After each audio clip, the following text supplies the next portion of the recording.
नमस्कार student, most welcome है आपका इस red diamond coaching channel with Mintu Babu पर। तो हम लोग इस प्रैक्टिस सेशन में बातचीत करेंगे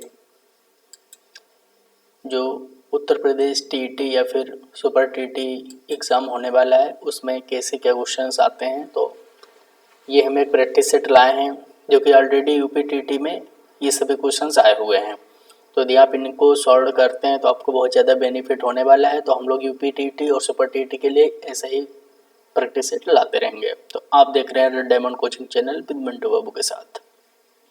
पहला क्वेश्चन है, प्रागैतिहासिक में किस उपसर्ग का प्रयोग है। तो इसमें तुम्हें उपसर्ग बतानी है, ठीक है, यानी इसमें उपसर्ग कौन सी है। तो देखिए, प्रागैतिहासिक में जो उपसर्ग है ये पहले लगा करती हैं, ठीक है, कहाँ पहले। तो प्रग और ऐतिहासिक, ना प्रा होगा ना प्राग होगा ना प्रगैत, क्या होगा प्रग और ऐतिहासिक। तो पहला वाला ऑप्शन इसमें सही हो जाएगा। अगला क्वेश्चन है, तुलसीदास किसकी कविता है। तो तुलसीदास हरवंश राय बच्चन की है या फिर मुक्तिबोध की है, याज्ञ की है या फिर सूर्यकांत त्रिपाठी निराला की है। तो सही ऑप्शन जानते हैं आप किसके है, ये है सूर्यकांत त्रिपाठी निराला की है। नेक्स्ट क्वेश्चन है, बहिष्कार का संधि विच्छेद क्या होगा। तो बहिष्कार का संधि विच्छेद बताइएगा। तो देखिए यहाँ पे पहला वाला ऑप्शन बहि प्लस कार, बहि प्लस सकार और बहिष प्लस आकार, बहिर प्लस कार। तो सही ऑप्शन होगा इसमें बहि, पहला वाला बहि प्लस कार, पहला ऑप्शन सही है। तो अगला क्वेश्चन है, वैदेही वनवास किसकी रचना है। मैथिली शरण गुप्त की है या अयोध्या सिंह उपाध्याय हरिऔध की है या रामधारी सिंह दिनकर की है या श्रीधर पाठक की है। तो वैदेही वनवास बताइएगा किसकी रचना है। ये रचना है अयोध्या सिंह उपाध्याय हरिऔध की, अयोध्या सिंह उपाध्याय हरिऔध की। अगला क्वेश्चन है, निम्न में से पुल्लिंग शब्द का चयन कीजिए। तो पखावज, पहिया, लिखावट या मझधार, कौन सा है इसमें पुल्लिंग शब्द। तो देखिए इसमें जो पुल्लिंग शब्द है ये है पहिया। जब ये क्वेश्चन आया था टीटी में तो बहुत उस समय क्या है, बहुत इसमें पखावज या पहिया में बहुत लोग कंफ्यूज हो रहे थे, लेकिन क्या है जो पीएनपी ने पहिए को सही आंसर माना था। नेक्स्ट क्वेश्चन है, देखेंगे आप लोग,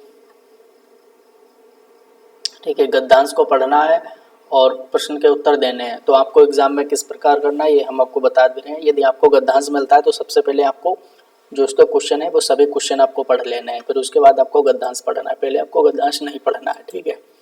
तो हम लोग पहले क्वेश्चन पढ़ लेते हैं। क्वेश्चन देखिए क्या है। क्वेश्चन है, संप्रेषण कला क्या नहीं है। तो पहला कह रहा है कि संप्रेषण कला क्या नहीं है। प्रभावशाली भाषा, अलंकार, आत्मविश्वास, विचारों और भावनाओं को व्यक्त करना। ये दूसरा क्वेश्चन क्या है, संप्रेषण कला का विकास किससे होता है। अनायास से, अभ्यास से, भाषण से, विषय की अच्छी पकड़ से। तो दोनों क्वेश्चन पढ़ लिए। अब हम ये जो गद्यांश दिया ये पढ़ेंगे। तो देखिएगा क्या लिखा है। लिखा है, स्पष्टता, आत्मविश्वास, विषय की अच्छी पकड़ और प्रभावशाली भाषा में अपने विचारों और भावनाओं को व्यक्त करना ही संप्रेषण कला है, जो निरंतर अभ्यास से निखारी जा सकती है। एक दिन में कोई अच्छा वक्ता नहीं बन सकता तथा भाषा पर अनायास ही किसी की पकड़ नहीं हो पाती। इसी अभ्यास से स्वामी विवेकानंद ने जिस संप्रेषण कला का विकास किया था उसे विश्व धर्म सम्मेलन में लाखों अमेरिका निवासियों को चकित और मोहित कर दिया था। तो देखिए संप्रेषण कला क्या नहीं है। तो पहला, प्रभावशाली भाषा, अलंकार, आत्मविश्वास, विचारों, भावनाओं को व्यक्त करना। तो देखिएगा शुरू में, यानी आत्मविश्वास तो है दिख रहा, विषय की अच्छी पकड़ और प्रभावशाली भाषा ये भी है, विचारों और भावनाओं को व्यक्त करना ये भी है। तो क्या है इसमें अलंकार, देखिए कहीं अलंकार नहीं दिया है तो इसका आंसर क्या हो जाएगा, अलंकार हो जाएगा, ठीक है। तो हमें क्या है कि इसके अनुसार चलना है, जो भी पैसेज दिया उसके अनुसार। नेक्स्ट है, संप्रेषण कला का विकास किससे होता है। तो बताइएगा, अनायास से, अभ्यास से, भाषा से विषय की अच्छी पकड़। तो देखिए अभ्यास से, संप्रेषण कला का किससे होता है? अभ्यास से। इसमें देखिएगा जो निरंतर अभ्यास से निखारी जा सकती है, तो अभ्यास आपको मिल जाएगा जो भी पैसेज आप पढ़ेंगे तो फिर आप कर पाएंगे। क्वेश्चन नंबर है 38, निम्न में से संयुक्त व्यंजन कौन सा नहीं है? ध्यान दीजिएगा, पूछा है कौन सा नहीं है। तो नहीं है का मतलब देखिए त्रा ये भी है और छ ये भी है, गिया ये भी है, लेकिन क्या है ये वाला हमारा ये या नहीं है, तो बी वाला आंसर हो जाएगा। नेक्स्ट क्वेश्चन है मृत्युंजय पद में कौन सा समास है? मृत्युंजय यानी मृत्यु को जीतने वाला भगवान के लिए बताया गया है, यानी इसमें बहुब्रीहि समास है।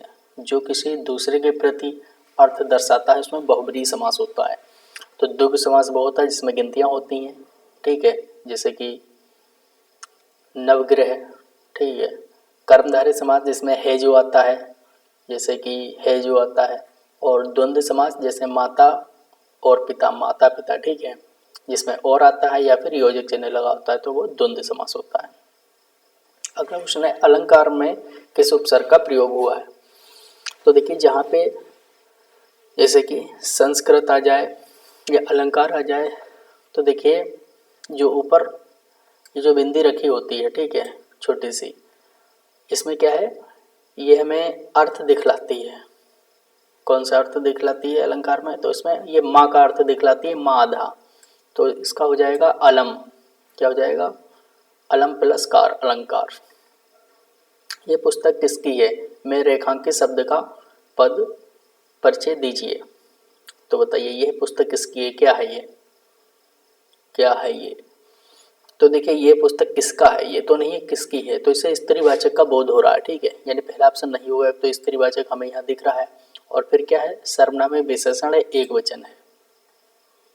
यह पुस्तक किसका है नहीं है, इसलिए स्त्रीवाचक हो जाएगा, ऑप्शन नंबर 20 में सही है। नेक्स्ट क्वेश्चन है विश्लेषण शब्द का विलोम क्या होगा? विश्लेषण मतलब अलग अलग करना, इसका विलोम बताइए क्या होगा? व्याख्या हो जाएगा, विवेचन हो जाएगा, संश्लेषण हो जाएगा या फिर विभाजन हो जाएगा। तो विश्लेषण अलग अलग करना, संश्लेषण मतलब किसी का निर्माण करना, तो पहला तीसरा ऑप्शन नंबर सी इसमें सही हो जाएगा। नेक्स्ट क्वेश्चन है अपना जिसका उच्चारण ऊपर के दंतों पर जीभ लगाने से होता है उसे क्या कहेंगे? अब देखिए इसमें दंतों से होता है, तो उत्तर क्या हो जाएगा? मूर्धन्य, कंठ, दंत या फिर अनुनासिक। तो दंत से होता तो फिर दंत हो जाएगा, ठीक है। त थ द ध न, ठीक है, त थ द ध न। निम्न में से ऊष्म व्यंजन कौन कौन से हैं? तो बताइएगा उस व्यंजन इसमें कौन कौन से आपको दिख रहे हैं। तो उस व्यंजन च छ जा है, श श सा सा सा है या फिर अ व शा है या र ल है। तो देखिए सा स ह ये वाले हमारे क्या है? उस व्यंजन है, ऑप्शन नंबर इसमें बी सही है। अत्यधिक का विलोम क्या होगा? अनधिगत या अत्यल्प या अत्याधिक या अनधीन, अनधीन क्या हो जाएगा?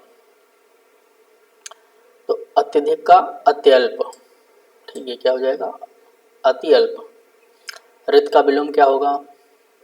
रित का विकर्ण या फिर अनर्थ या फिर वक्र या फिर अनैक्य। तो रित का विलोम क्या हो जाएगा बताइएगा? रित का अनरथ हो जाएगा, अनरथ। संकल्प में उपसर्ग क्या है? तो अभी अभी हमने आपको बताया था, जहाँ पे ऊपर अगर बिंदी रखी होगी तो उसकी जगह हम माँ जोड़ देंगे, माँ दा, ठीक है। तो शन नहीं होगा, क्या हो जाएगा? सम, क्या हो जाएगा? और ये यहाँ पे नीचे हलंत लगा हुआ है। मुझसे खड़ा भी हुआ नहीं जाता, इस वाक्य में वाच्य क्या है? तो नहीं हुआ जाता, ठीक है। तो इसमें एक भाव आ रहा है, कोई लड़का क्या कह रहा है कि मुझसे खड़ा भी नहीं हुआ जाता, ये एक भाव वाच्य है। तो कृतवाच्य, कर्मवाच्य, अन्यवाच्य कुछ नहीं होगा, सही आंसर इसका बी भाववाच्य। जैसे कि और दे देगा कि लड़का सो रहा है, तो ये क्या है? कृतवाच्य नहीं है, ये भी भाववाच्य में आ जाएगा। यानी कि मुझसे कम नहीं हो रहा है, तो जिसमें जिसमें नहीं आ जाए वो सभी भाववाच्य होंगे। और सकर्मक अकर्मक में ध्यान दीजिएगा, जिसमें कर्म ना हो, जैसे लड़का सो रहा है ये फिर अकर्मक हो जाएगा, या फिर टहल रहा है या पक्षी उड़ रहे हैं तो ये क्या हो जाएगा, पक्षी उड़ रहे हैं, ये सकर्मक है या अकर्मक, तो ये अकर्मक है। नेक्स्ट क्वेश्चन है, तद्भव और उसके तत्सम का कौन सा मेल गलत है। तो देखिएगा कौन सा मेल गलत है पूछा है, तो पहले तद्भव और एक तत्सम तीनों होंगे, लेकिन एक ऐसा होगा जो पहले तत्सम नहीं होगा। तो पहले क्या होगा, वो तद्भव नहीं होगा बल्कि तत्सम होगा। ठीक है, क्या होगा, तत्सम होगा। तो देखिए लुनाई जो है ये तत्सम का शब्द है, लुनाई और लवणता, तो पहला ऑप्शन इसका सही है। तो लुनाई तद्भव है कि तत्सम, ये तत्सम है। अगर बाकी जो जैसे लौंग ये तद्भव है, आंत तद्भव है, आयसु तद्भव है। लेखक और उसकी रचना का कौन सा जोड़ा गलत है, तो बताइएगा, स्कंदगुप्त, लक्ष्मी नारायण मिश्र, संस्कृत के 4 अध्याय रामधारी सिंह दिनकर, ऋषिक रंजन आचार्य महावीर प्रसाद द्विवेदी, अशोक के फूल आचार्य हजारी प्रसाद द्विवेदी। देखिए जयशंकर प्रशांत, लहर, झरना, आंसू, स्कंदगुप्त, चंद्रगुप्त, ऐसी सब किसने लिखी हैं ये, तो ये सभी नोट डाउन की गई हैं, लिखी गई हैं। ये वाला हमारा गलत है इसमें।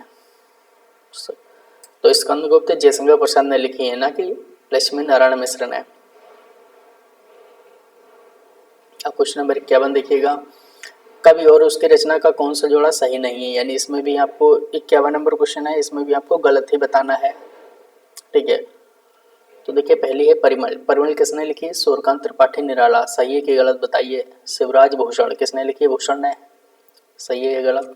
शब्द रसायन देव, उद्धव शतक भारतेंदु हरिश्चंद्र, तो देखिए उद्धव शतक है ये भारतेंदु हरिश्चंद्र ने नहीं लिखी है, ये लिखी है जगन्नाथ दास रत्नाकर ने, किसने, जगन्नाथ दास रत्नाकर ने।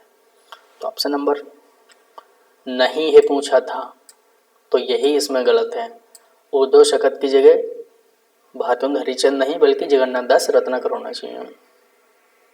नेक्स्ट क्वेश्चन, लेखक और उसके कृति के युग में कौन सा युग गलत है, तो बताइएगा इसमें, आर्यों का आदिदेश डॉक्टर संपूर्णानंद, बोलगा से गंगा राहुल शंकरतायन, सूरज का सातवां घोड़ा धर्मवीर भारती, दर्शन दिग्दर्शन।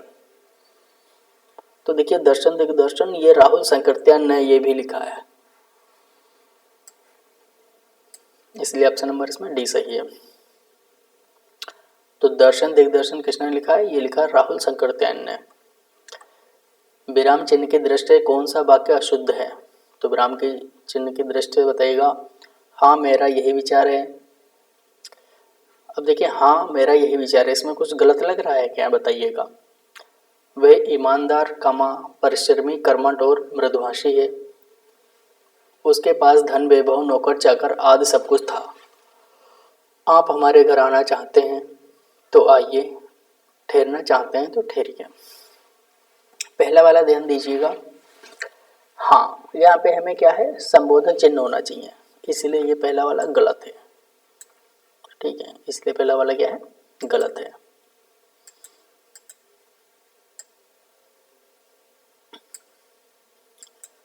तो नेक्स्ट क्वेश्चन देखिएगा, कौन सा शब्द भिन्न अर्थ और प्रकृति का है, सनातन, चिरंतन, शाश्वत और अधुनातन। एक इसमें भिन्न होगा, चौथे 4 में से एक अलग होगा, सनातन, चिरंतन, शाश्वत और अधुनातन, बताइएगा। तो देखिए सनातन मतलब पुराना, बहुत पहले से चला आ रहा, चिरंतन ये भी पुराना, शाश्वत ये भी बहुत दिनों से चला रहा है, नहीं सत्य। अधुनातन मतलब आधुनिक, यानी यही गलत है। गलत का मतलब नहीं ये अलग प्रकृति का है, बाकी 3 एक प्रकृति के हैं। अर्वाचीन शब्द का विलोम क्या हो जाएगा, अर्वाचीन मतलब आधुनिक, और इसका विलोम क्या हो जाएगा, विलोम हो जाएगा इसका प्राचीन।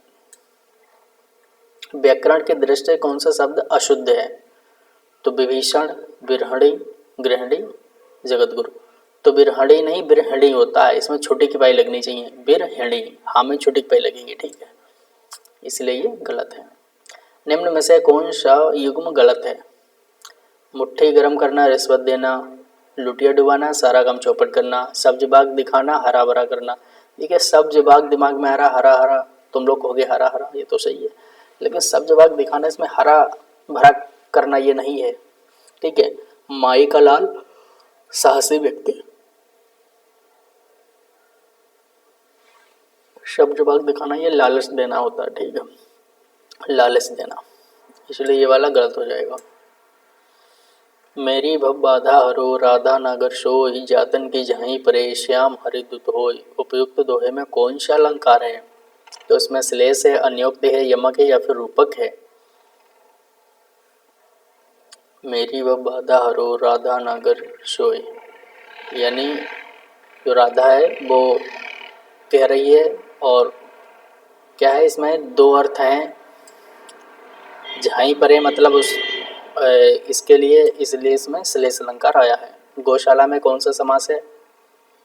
बहुब्री, तत्पुरुष, द्वंद्व या फिर द्विगु। देखिए बहुब्री जिसमें क्या है, अन्य अर्थ प्रकट हो, तत्पुरुष जिसमें उत्तर या बाद वाला पद प्रधान हो, द्वंद्व मतलब जिसमें दोनों पद प्रधान हो, द्विगु मतलब जिसमें गिनती वगैरह आए। तो बहुब्री में क्या है, नहीं है, ये तत्पुरुष है, यानी गाय के लिए साला, तो साला इसमें महत्वपूर्ण है, यानी उत्तर प्रधान है इसमें बाद वाला, तो गौशाला में तत्पुरुष समास है। देशभक्ति में कौन सा समास है बताइएगा। तो 60 नंबर का क्वेश्चन का आंसर देंगे आप लोग कमेंट सेक्शन में, इसका आंसर हम नहीं बताएंगे। बताइएगा देशभक्ति में कौन सा समास है, तत्पुरुष या फिर द्वंद्व या फिर कर्मधारय या फिर दुग। देशभक्ति, ठीक है। तो हम ऐसे ही और भी क्वेश्चंस करते रहे करेंगे। आप देख रहे थे red diamond coaching channel with Mintu Babu. जल्द ही मिलेंगे नेक्स्ट टाइम। तो ये वीडियो हम नाइट में आज काफ़ी ज़्यादा दिन में जागने के बाद और वर्क के बाद ही बना पाए हैं। तो बताइएगा वीडियो आपको कैसा लगा। समय के साथ गुणवत्ता इसमें अच्छी होती रहेगी और हम भी यूट्यूब पे नज़र आया करेंगे। जल्द ही मिलते हैं नेक्स्ट टाइम, तब तक के लिए नमस्कार।